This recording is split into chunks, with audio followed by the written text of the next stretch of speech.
hablamos del siglo de oro, en realidad estamos hablando de dos siglos que ocuparían la época clásica o de máximo apogeo, que constituirían la época de máximo apogeo de la literatura española, no solamente de la literatura, de la cultura.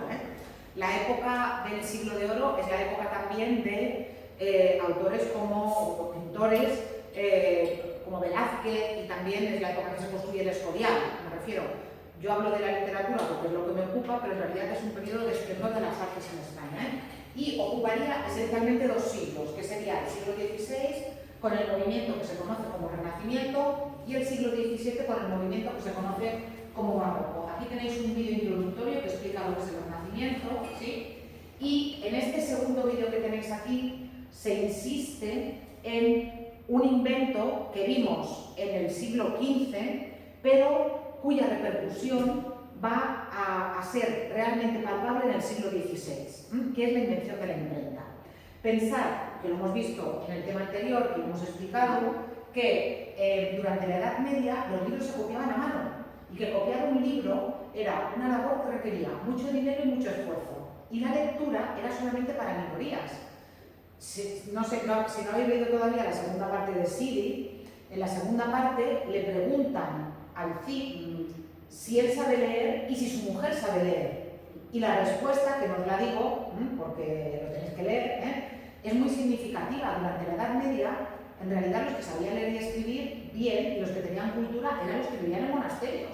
El resto de la población, ni siquiera los señores nobles muchas veces tenían acceso a la lectura, y había nobles que no sabían ni leer ni escribir, que tenían un secretario para los documentos, porque no lo sabían. Entonces, entre que los libros eran caros, que eran de difícil acceso, no existía la necesidad de saber leer y escribir. Gutenberg lo va a cambiar eso, que por cierto, Gutenberg, como pasa muchas veces, no fue el que vio los resultados de la invención de la imprenta. Él murió en la miseria, sino que fueron otros después que cogieron el invento de Gutenberg y que fueron los que hicieron dinero con ello. Entonces no había ni derechos de autor, ni copyright, ni nada por el estilo. No había patentes, tú no podías patentar un invento. Entonces tú inventabas algo y alguien lo hacía mejor y era ese después el que se llevaba todos los méritos. Esto es muy importante porque para la difusión de las ideas del Renacimiento y para la difusión en general de la cultura, pero también para la difusión de las ideas de Lutero que van a suponer la ruptura de la Iglesia Católica, la imprenta en el siglo XVI va a ser fundamental. Si no hubiera existido la imprenta, las nuevas teorías, la nueva filosofía, la nueva forma de ver el mundo, los escritos de los escritores que escribían de otra manera, no se hubieran difundido de una forma tan rápida como lo hicieron. La imprenta es fundamental y, como os dije ya, la revolución que supuso la imprenta solamente es equiparable a la revolución que ha supuesto hoy en día Internet. Son las dos revoluciones que en realidad ha experimentado el conocimiento humano en los últimos siglos. ¿Qué ocurre en España en el siglo XVI? En el siglo XVI ocurre algo que viene del siglo anterior. En el siglo XV gobernaron los reyes católicos, los llamados reyes católicos, Isabel de Castilla y Fernando de Aragón. Ellos mueren sin descendencia masculina. Todos los niños tuvieron niños, pero todos los niños se les murieron a muy corta edad. Y la hija que sobrevive es Juana, llamada Juana la Loca, ¿sí? Y Juana se casa con un príncipe de origen alemán que se llama Felipe de Habsburgo, llamado Felipe el Hermoso, ¿sí? En realidad ni Juana estaba loca, ni Felipe era tan guapo, pero bueno. La cuestión es que cuando ella empieza a molestar, la meten en una torre, dicen que está loca, le quitan al hijo que ha tenido con Felipe y el hijo se va a Alemania a criarse en la corte alemana. Cuando mueren sus abuelos, es decir, cuando mueren los reyes católicos, España, que entonces ya es España más América, más posesiones en Italia, más posesiones en el norte de África, es decir, España ya es un imperio muy poderoso. España en ese momento se queda sin rey, en teoría, pero claro, está el hijo de la reina católica, del nieto de la reina católica, y entonces llaman a ese rey, que ya era rey en Alemania, el hijo de Felipe y de Juana, que ya era rey en Alemania, que era Carlos I, Carlos I en Alemania, lo he dicho bien, Carlos V en Alemania, lo llaman y va a ser también el rey español. Y en España va a reinar como Carlos I. Y a las posesiones que tenían los reyes católicos se van a unir las posesiones que tenía él por parte de su padre. Buena parte de Alemania, lo que hoy en día serían los Países Bajos, Bélgica y Holanda, y España se convierte en un macroimperio, ¿sí? Que además luego va a ir creciendo con las Filipinas, etc. Incluso en un momento dado en el siglo XVII con Portugal. Portugal, que ya estaba separado de España, en el siglo XVII durante unos años va a ser también español. Ese imperio irá creciendo, ya os digo, hasta el siglo XVII, luego ya se irá perdiendo. Entonces, en el siglo XVI nos vamos a encontrar con que van a gobernar dos reyes, básicamente. Van a gobernar Carlos I, el nieto de los reyes católicos, y va a gobernar luego su hijo, Felipe II. Y más o menos se van a repartir la mitad del siglo. Y aunque sean padre e hijo, y aunque vengan de la misma familia, en realidad sus reinados van a ser muy diferentes. Van a ser tan diferentes como que, por ejemplo, cuando Carlos I llega a España, Carlos I no habla castellano. El primer discurso que él da como rey lo da en alemán, porque él se ha creado en Alemania y él no habla español. Hablaba latín, que era la lengua de cultura de aquel momento, y hablaba alemán, pero no hablaba español. Fue una decepción terrible para los cortesanos que le esperaban ahí, ¡oh, el nieto de los reyes católicos!, ¿verdad? Y empieza a dar su primer discurso en alemán.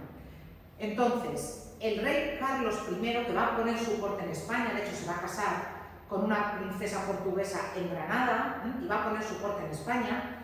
Carlos I sí que enseguida se pone al día, porque además era un señor muy listo, enseguida va a hablar castellano y, eso sí, va a traer toda una corte de funcionarios, abogados, notarios, banqueros, políticos que le van a ayudar a gobernar, consejeros, hoy diríamos multinacional, o por decirlo de otra manera, va a traer una corte extranjera. Y esa corte castellana, que era todavía muy medieval, que era muy antigua en muchas cosas, se va a modernizar del todo. Va a traer gente que viene de Italia, gente que viene de los Países Bajos, gente que viene de Alemania, y con ellos van a venir las nuevas ideas que se están dando en Europa, que son las ideas del Renacimiento. De manera que la primera mitad de la cultura, la primera mitad del siglo XVI, desde el punto de vista cultural en España, va a ser una época claramente italianizante o claramente europeizante, porque Carlos I, y junto con él todos los que vienen, traen esas ideas que vienen de fuera y que son básicamente las ideas del Renacimiento. Y por eso la literatura de la primera mitad del siglo XVI va a ser una literatura italianizante, porque además en aquel momento Italia estaba a la vanguardia de Europa. Luego os explicaré de qué manera, ¿sí? ¿Qué ocurre con su hijo? ¿Qué ocurre con Felipe II? Ha ocurrido la reforma protestante. Lutero ha roto la Iglesia católica en dos. Lo que era la Iglesia europea, la unificada, a partir de Lutero se va a romper. Y vamos a tener por una parte el protestantismo y por otra parte el catolicismo. Vosotros sabéis que los alemanes, la mayoría de los alemanes, hoy en día son cristianos pero no son católicos. Los británicos son cristianos pero no son católicos. Los franceses son cristianos pero no son católicos. ¿Por qué? Porque son protestantes. A Felipe II, que es católico, apostólico y romano, le da tanto miedo que las teorías protestantes se expandan en España, que va a cerrar por completo las fronteras españolas, va a reforzar la Inquisición, que ya existía, pero la va a reforzar. Va a ser la época en que se va a quemar más herejes, en la que va a haber más encarcelados por la Inquisición, muchas veces por cosas absurdas. Luego os contaré el caso de Fray Luis de León.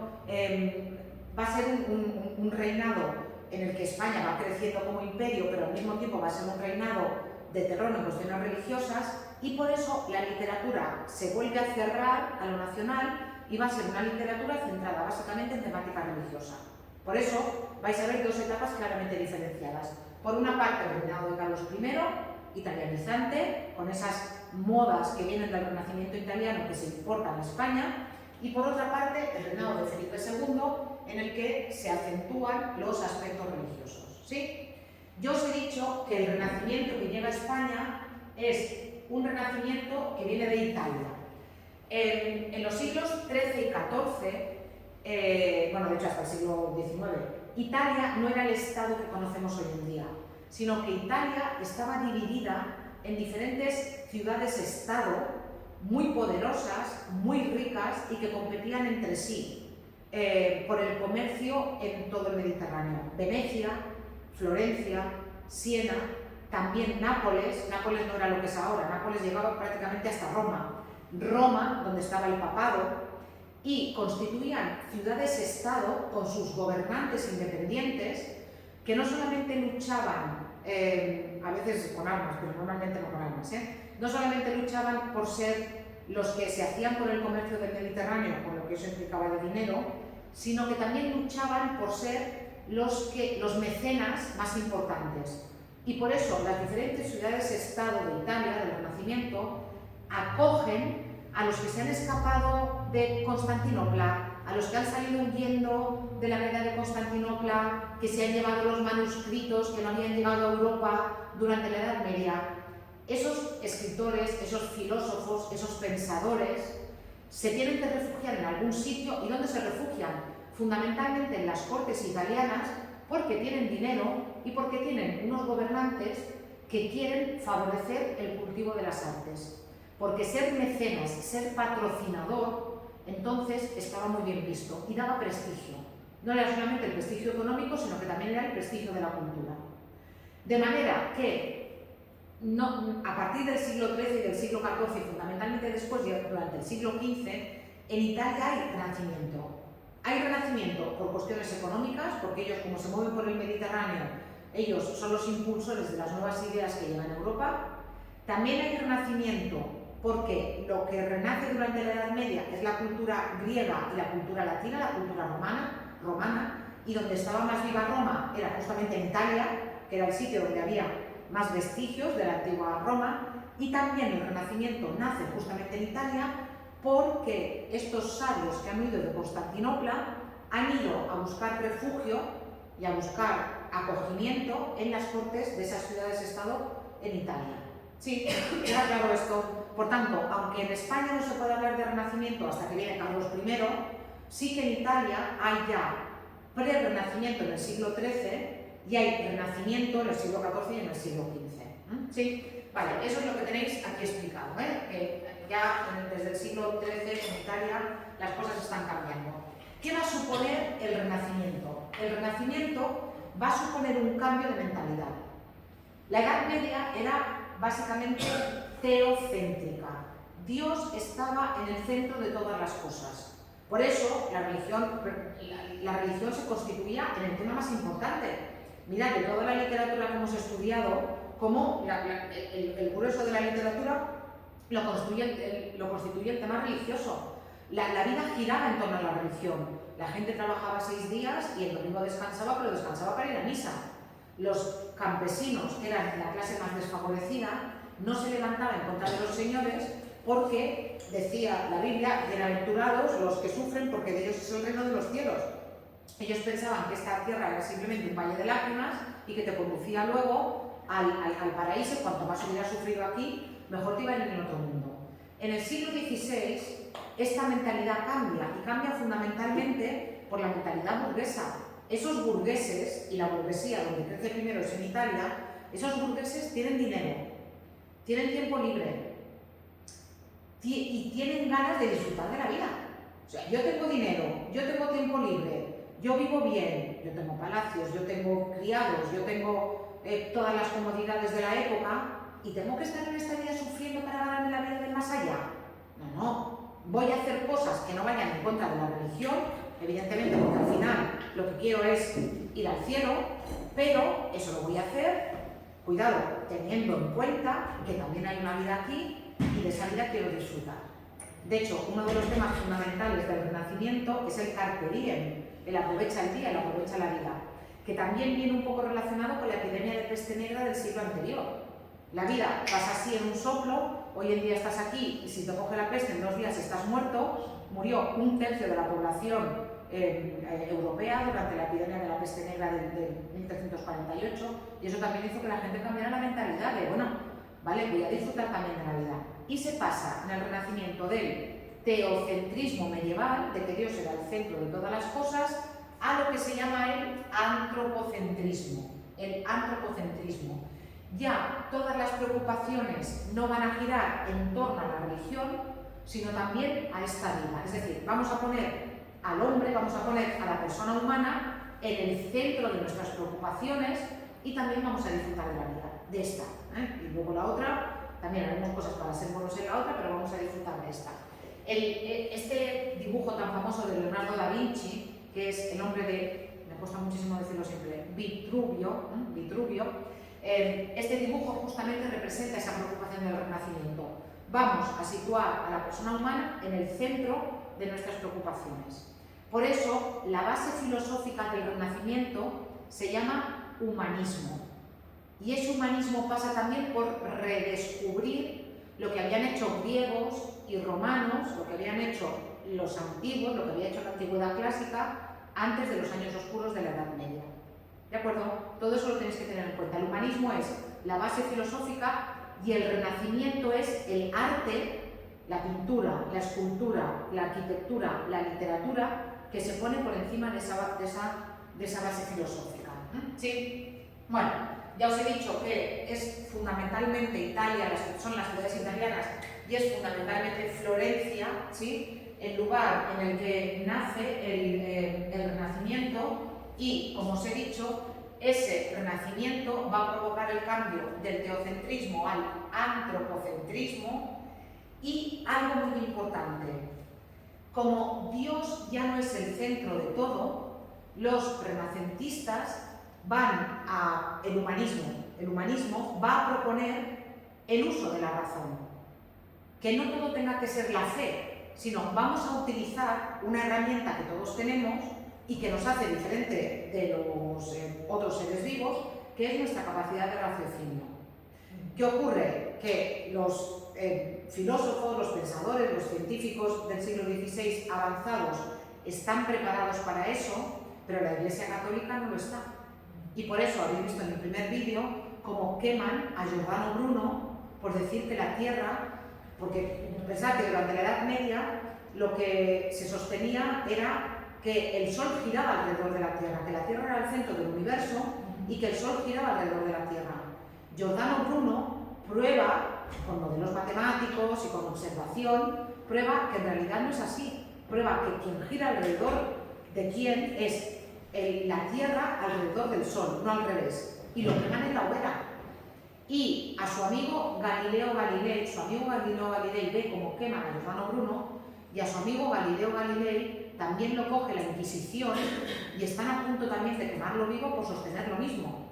Y a Galileo Galilei lo obligan a reconocer delante de una corte eclesiástica que es el Sol el que gira alrededor de la Tierra, que la Tierra está quieta en el universo. Y se cuenta que mientras está de rodillas, humillado delante de todo el mundo y reconociendo que la Tierra está quieta y que es el Sol el que se mueve alrededor, por lo bajito, mientras estaba de rodillas, afirma «Eppur si muove», y sin embargo se mueve.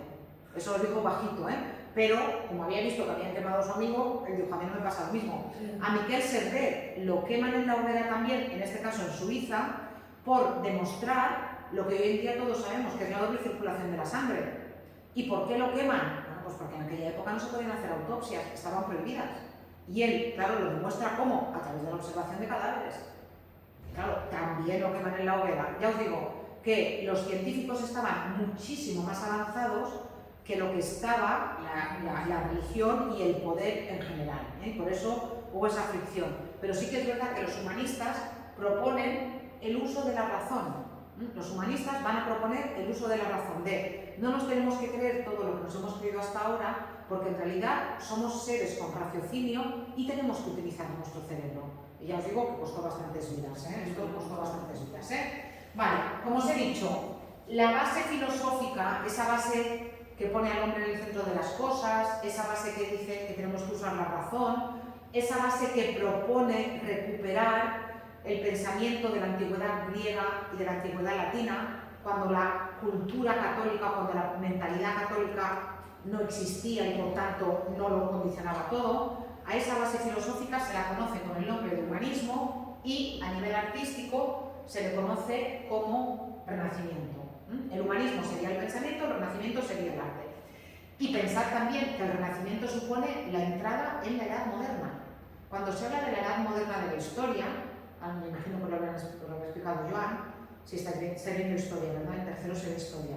Vale, la edad moderna empieza justamente con el Renacimiento y va a llegar hasta la Revolución Francesa, hasta 1789, cuando empieza la edad contemporánea. ¿Sí? Bueno, aquí tenéis también un vídeo de historia de 6 minutos que explica qué es lo que pasa justamente en ese siglo, miradlo bien. Y cuáles son las características generales del Renacimiento. Las características generales del Renacimiento son, en primer lugar, vamos a huir del teocentrismo, por tanto, no toda la literatura, no todo el arte va a estar centrado en Dios, sino que vamos a encontrarnos con otro tipo de manifestaciones, ¿sí? Que no son directamente manifestaciones religiosas, y vamos a situar a las preocupaciones humanas y al hombre, y cuando digo hombre lo digo bastante conscientemente, la mujer entonces, en fin, poquito pinchada y cortada, al hombre como centro del mundo.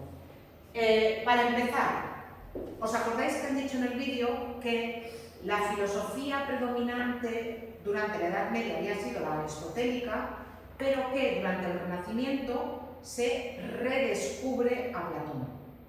Y Platón va a imponer un modelo, fijaos, todavía hoy en día utilizamos la expresión amor platónico, ¿a que sí? ¿Qué es el amor platónico? El amor platónico es el amor inalcanzable. Vale, la filosofía platónica está basada en lo que él llama el mundo de las ideas. Platón sostiene que hay un mundo más allá de este y que lo que nosotros vemos en este mundo es simplemente un reflejo de ese mundo perfecto, ideal, al que nosotros no llegaremos nada más que cuando nos muramos. Platón pone un ejemplo que es el del mito de la caverna. Él dice, nosotros en este mundo es como si estuviéramos sentados y tenemos una hoguera delante y tenemos gente que nos pasa por detrás. Entonces, de esa gente que nos pasa por detrás, nosotros lo que vemos en la pared de la caverna es una sombra. Si nosotros nos giráramos o saliéramos de ese agujero en el que estamos y pudiéramos elevarnos, veríamos cómo es la realidad, que es mucho más hermosa y mucho más bella de lo que nosotros somos capaces de ver aquí. Por eso, cuando hablamos de amor platónico, en realidad estamos hablando de un amor inalcanzable. Le estamos dando un significado diferente al que tenía en su momento. Pero Platón decía eso, el amor que yo tengo en este mundo, la belleza que yo capto en este mundo, la naturaleza que yo capto en este mundo, por muy bonitos que me parezcan, por muy bellos que sean a mis ojos, en realidad no son nada más que una sombra comparado con ese ideal al que yo llegaré una vez muerto. Fijaos además qué fácil lo tenían los católicos para convertir el mundo de las ideas en el paraíso. Claro, la filosofía de Platón fue muy fácilmente reconvertible en neoplatonismo, que sería adaptar las ideas de Platón al cristianismo. Eso es otra cuestión, En cualquier caso, como consecuencia de las ideas de Platón y de este mundo al que no podemos llegar porque lo único que vislumbramos aquí son sombras, nos vamos a encontrar con que el tema central de la literatura renacentista va a ser el amor puro e idealizado. Ese amor que es, por definición, inalcanzable. Y por eso hoy en día usamos la terminología de amor platónico. Por eso también la naturaleza que nos presentan las obras renacentistas no va a ser una naturaleza tal como es, sino que va a ser una naturaleza perfecta. Porque aunque no seamos capaces de verla aquí, en realidad tendríamos que aspirar a ella. Lo que vemos aquí, por muy bonito que sea, es simplemente la sombra del mundo ideal. Y por eso, en las obras renacentistas, no se representa la naturaleza de una forma realista, tal como es, sino tal como debería ser. Se describe el mundo, como os he dicho, según ese nuevo ideal de belleza. Lo que describen los poetas, lo que pintan los pintores en el Renacimiento, no es el mundo tal como es, sino tal como debería ser. En cuanto al estilo de las obras literarias, se presentan de forma clara y equilibrada, con un vocabulario sencillo, y se recuperan temas y personajes de las mitologías griega y romanas, porque, insisto, lo que renace durante el siglo XVI es la cultura griega y la cultura latina, es decir, las culturas clásicas que habían estado orilladas, que habían estado arrinconadas en los monasterios o que habían estado en Constantinopla y que no habían llegado hasta aquí. Eso es lo que renace.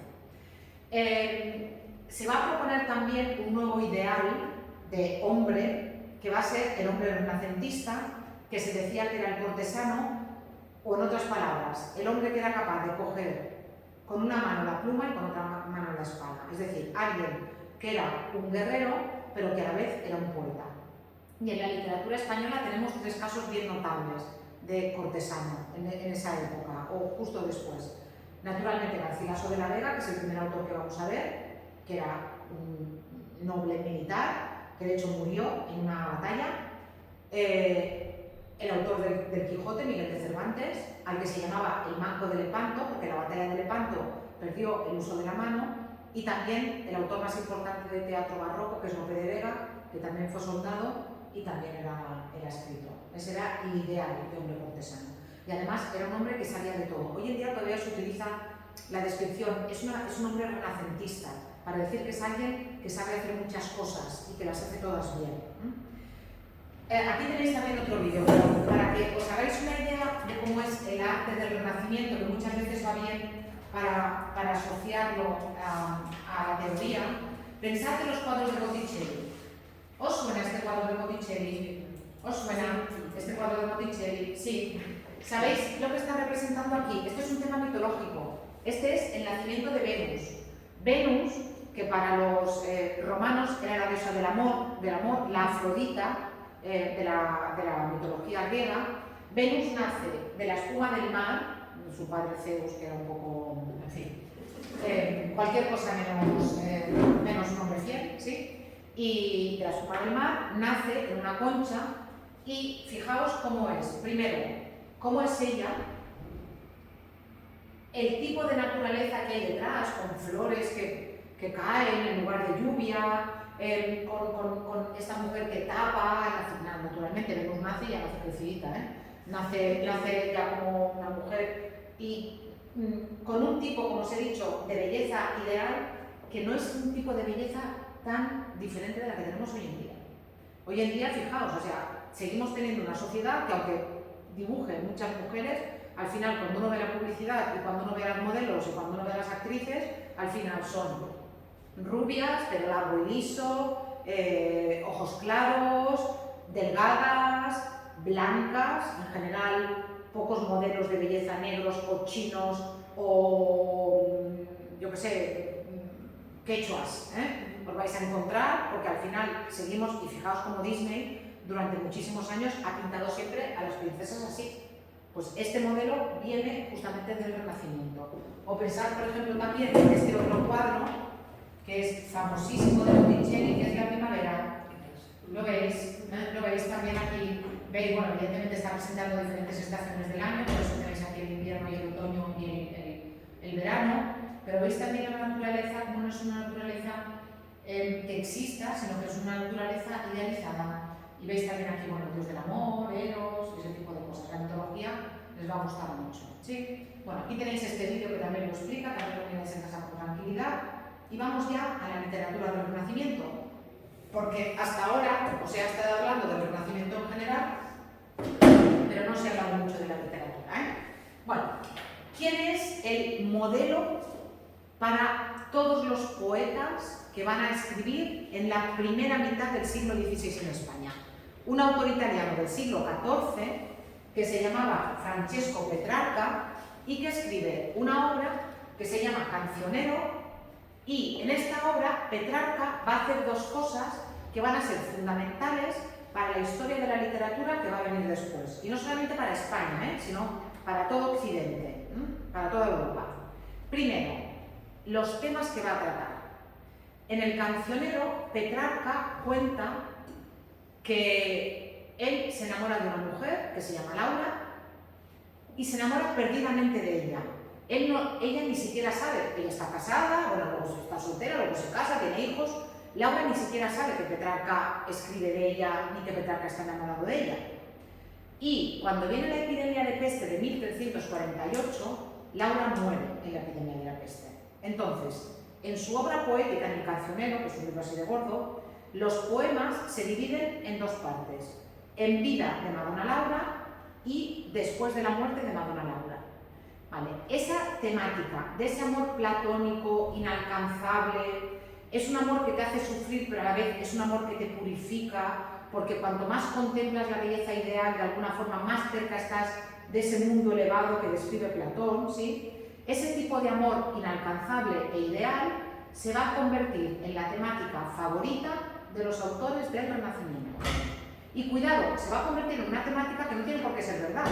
Luego os lo contaré, que a Garcilaso de la Vega le pasó una cosa parecida, pero aunque le pasara eso, Garcilaso de la Vega a la vez estaba casado, tenía hijos, tuvo amantes, tuvo hijos con las amantes.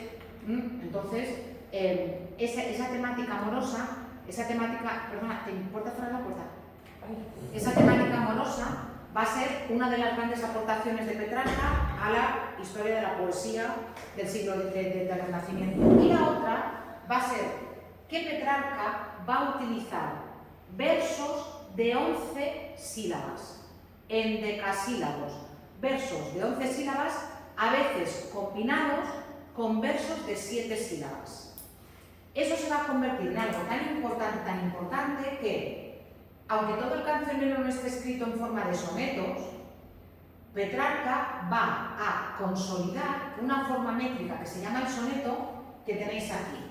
¿Qué es un soneto? Mirad, un soneto es una forma métrica que está compuesta por 2 cuartetos y 2 tercetos. 2 cuartetos y 2 tercetos.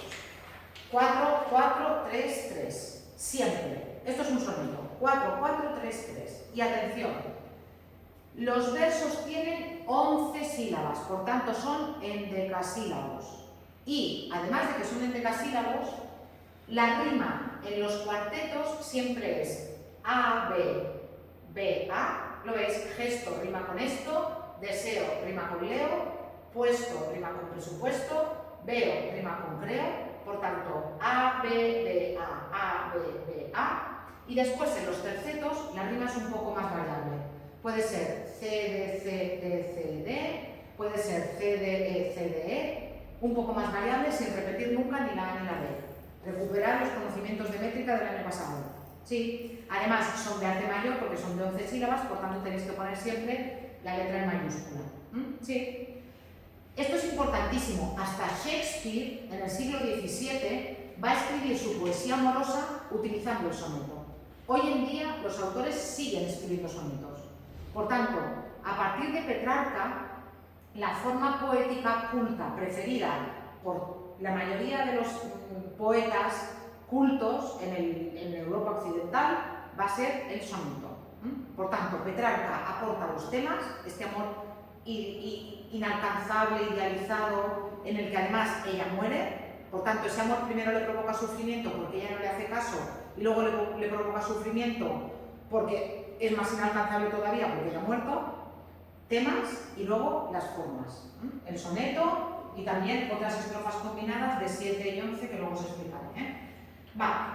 ¿Cuáles son los temas que va a tratar la literatura del Renacimiento? Bueno, pues algunos ya los conocéis. El tema fundamental va a ser el amor, siempre concebido, como os he dicho, desde el punto de vista platónico. Es un amor idealizado e inalcanzable. También la naturaleza como algo idílico. Se va a presentar una naturaleza siguiendo el tópico latino que se llama locus amoenius, lugar perfecto, lugar ideal. Prado verde, los ríos que bajan con aguas cristalinas, el cielo azul, los pajaritos cantan, etc. Ese tipo de cosas. Después, la mitología se va a utilizar, pero cuidado, sabéis que en la antigüedad griega y latina la mitología era religión. Evidentemente, en el siglo XVI la mitología no va a ser religión, pero sí que se van a tomar los mitos clásicos por su belleza. Se van a utilizar en la literatura porque los mitos clásicos son bonitos. Las historias de la mitología son interesantes y son bonitas. Por eso se van a utilizar en la poesía. Y después, vamos a encontrar la belleza femenina, que vas a seguir un patrón muy determinado, que después más adelante os voy a explicar. Sí, y que ya, en realidad, ya os lo he explicado, porque es el patrón que hemos visto en el nacimiento de Venus. Bueno, cuando hablamos de los temas, sí, estos serían las características generales, y cuando hablamos con esos temas generales, nos encontramos después con materializaciones concretas de esos temas. Va a haber un tema que les va a encantar a los renacentistas, que es el Carpe Diem.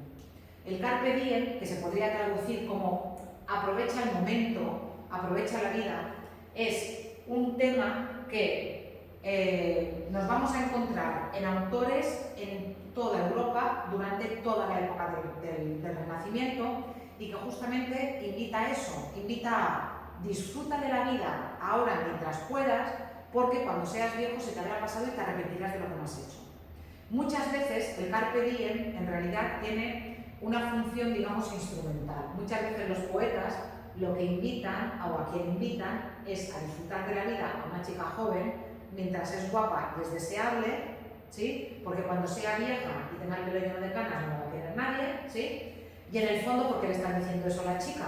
Porque lo que quieren es acostarse con ella. Claro, esto, en fin, ellos cuando invitaban, luego veréis un ejemplo, cuando Garcilaso invita a una chica a disfrutar de la vida, en realidad lo que le está diciendo es, de una forma muy elegante, acuéstate conmigo, que así vas a disfrutar de la vida. En fin, junto con ese tema, con el del Carpe Diem, también nos vamos a encontrar con el tema que se llama la Descriptio Puellae, o la belleza femenina, desde ese punto de vista que en Italia llaman Donna Angelicata, la mujer angelical, lo que os he explicado antes, rubia, de pelo largo, suelto, ojos claros, blanca de piel, delgada, un patrón muy determinado que también seguimos arrastrando hoy en día, como hemos visto. Además de todo eso, la naturaleza aparece, como os he dicho, como el locus amoenus, una naturaleza perfecta e idílica. La métrica utiliza fundamentalmente versos de 7 sílabas y de 11 sílabas. El campeón es el endecasílabo, el verso de 11 sílabas, y sobre todo, se implanta el soneto. El soneto se va a convertir en la forma métrica preferida del Renacimiento, a raíz de Petrarca. Petrarca no lo inventa, lo había inventado antes otro poeta antes de Petrarca que no tuvo mucho éxito, pero Petrarca lo consagra. Y se pretende utilizar un lenguaje basado en la naturalidad y en la sencillez, que huya del recargamiento, pero cuidado, estamos hablando del castellano del siglo XVI. Estamos hablando de un castellano que tiene, en fin, 500 años. Yo lo digo porque cuando yo digo que son sencillos los textos del Renacimiento y los leí, me diré, bueno, sencillos, vale, sencillos comparando, por ejemplo, con la forma de escribir de la Celestina, que utilizaba una frase mucho más larga, mucho más compleja, mucho más elaborada que la de los autores del Renacimiento.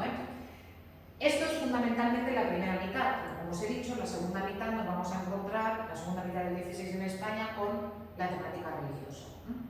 Si hay un autor italianizante en la literatura española y que toma todos los modelos de Petrarca y los incluye en la literatura española, ese autor es Garcilaso de la Vega. De Garcilaso de la Vega, en realidad, no tenemos muchos datos. Se supone que nació en Toledo, o bien en el año 1501 o 1503, en cualquier caso por ahí, y murió en Niza en el año 1536 en una batalla. Bueno, en una batalla no exactamente, murió en un asedio a una fortaleza. Él era un cortesano, es decir, era un hombre de armas, era un militar de la corte de Carlos I, y estuvieron durante 3 meses intentando tomar una fortaleza en las afueras de Niza, y no había manera. El rey perdió la paciencia, escribió una carta diciendo, hombre, venga, no puede ser, total, que Garcilaso y sus hombres fueron los primeros en subir allí. Parece que no llevaba casco, parece que Garcilaso no llevaba casco. El caso es que desde la fortaleza le tiraron una piedra, le abrieron la cabeza y estuvo agonizando un par de semanas y finalmente murió allí. Y Garcilaso de la Vega en su vida no publicó nada. Garcilaso de la Vega él se dedicaba a sus cosas de la corte, era militar, un poco como Siri en la Edad Media, pues imagináoslo en el Renacimiento. Pero al mismo tiempo le gustaba mucho la literatura y tenía un amigo que se llamaba Juan Boscán, cuya presencia es importante para lo que os voy a contar ahora, que sí que era el escritor y el que le animó a escribir a Garcilaso de la Vega. Pero Garcilaso de la Vega en realidad no publicó ningún verso en vida. Y la obra completa de Garcilaso de la Vega, que es solamente poética, si vais a ver la poesía completa de Garcilaso de la Vega, es una cosa así. Escribió muy poco, de hecho, escribió, me parece que he puesto por aquí alguna especie de resumen, escribió, nada, unos sonetos, escribió un par de éplogas y poco más, alguna epístola y alguna elegía, pero es una cosita así, escribió muy poco, ¿eh? Bueno, ¿cuál es la importancia de Juan Boscán respecto de Garcilaso? La importancia es doble. ¿Os acordáis que antes os he dicho que el rey Carlos V se casó en Granada, verdad? Vale, pues Juan Boscán era un cortesano de Barcelona y a Juan Boscán lo invitaron a la boda del rey en Granada. Y entonces, en la boda del rey en Granada, Juan Boscán conoció al embajador de Venecia en España, que se llamaba Andrea Navallero, y hicieron amistad allí durante la boda. Pensad que era una boda de estas largas, Hicieron amistad durante la boda. Y Juan Boscán ya escribía, pero escribía siguiendo modelos medievales. Y Juan Boscán, en una de estas conversaciones con Navallero, le cuenta a Navallero que él es poeta y le enseña algunos de los escritos que él ha hecho. Y Andrea Navallero le dice: ¿y tú que eres poeta, por qué no intentas escribir como están escribiendo en Italia Petrarca y otros poetas? Y cuando la cosa se queda ahí, y cuando Andrea Navallero vuelve de Granada a Barcelona, un viaje que entonces duraba 3 semanas, ¿sí? Porque iban en carro, iban a caballo, o en carruaje, pero iban 3 semanas. Durante esas 3 semanas de viaje, Juan Boscán le va dando vueltas a lo que Andrea Navallero le ha dicho. Y cuando llega a Barcelona, cuando llega a su casa, empieza a escribir sonetos y empieza a utilizar los temas y los tipos de verso que están utilizando poetas italianos. Empieza también a leer más poesía italiana y empieza a imitar los modelos de la poesía italiana. ¿Cuál es el problema? El problema es que Juan Boscán no es buen poeta. Y cuando intenta imitar los modelos italianos, no le acaban de salir muy bien, pero va publicando cosas, Y después de Boscán, otros autores se van a animar. Entre ellos, su amigo Garcilaso. Porque Juan Boscán luego, un día que se encuentra con Garcilaso, le dice lo mismo, le dice: mira, yo estoy haciendo estas cosas y tal, ¿por qué no te animas tú? Y Garcilaso dice: ah, bueno, pues venga, lo voy a hacer. Y Garcilaso va escribiendo sus cosillas, y cuando Garcilaso muere, a Boscán le da tanta pena que los escritos de Garcilaso se pierdan, que los recoge. Cuando el mismo Juan Boscán muere, la mujer de Juan Boscán decide publicar la obra completa de su marido y al final añadir la obra completa de Garcilaso. ¿Qué ocurre? Que al cabo de muy poco tiempo la gente iba a las imprentas y decía: a mí dame la poesía de Juan Boscán sin lo de Juan Boscán, a mí dame la poesía solamente de la parte de Garcilaso de la Vega. Entonces resulta que Juan Boscán, que no fue un buen poeta, sí que consiguió que la literatura española avanzara, primero porque introdujo los modelos italianos y segundo porque animó a su amigo Garcilaso, que sí que tenía el talento poético que le faltaba a Juan Boscán. Sin embargo, Garcilaso de la Vega nunca, jamás publicó nada en vida. Hasta que él no murió y no murió Juan Boscán, la poesía de Garcilaso no se publicó, ¿sí? Garcilaso de la Vega escribe siguiendo los modelos de Petrarca. Él también presuntamente se enamora de una mujer. ¿Os acordáis también que os he dicho que el rey Carlos I se casa con una princesa portuguesa? Entonces, dentro de la corte de Portugal, dentro de la corte de la princesa de Portugal, llega una dama que se llama Isabel Freire. Garcilaso de la Vega se enamora perdidamente de ella, le dedica poemas de estoy enamorado perdidamente y no me haces caso.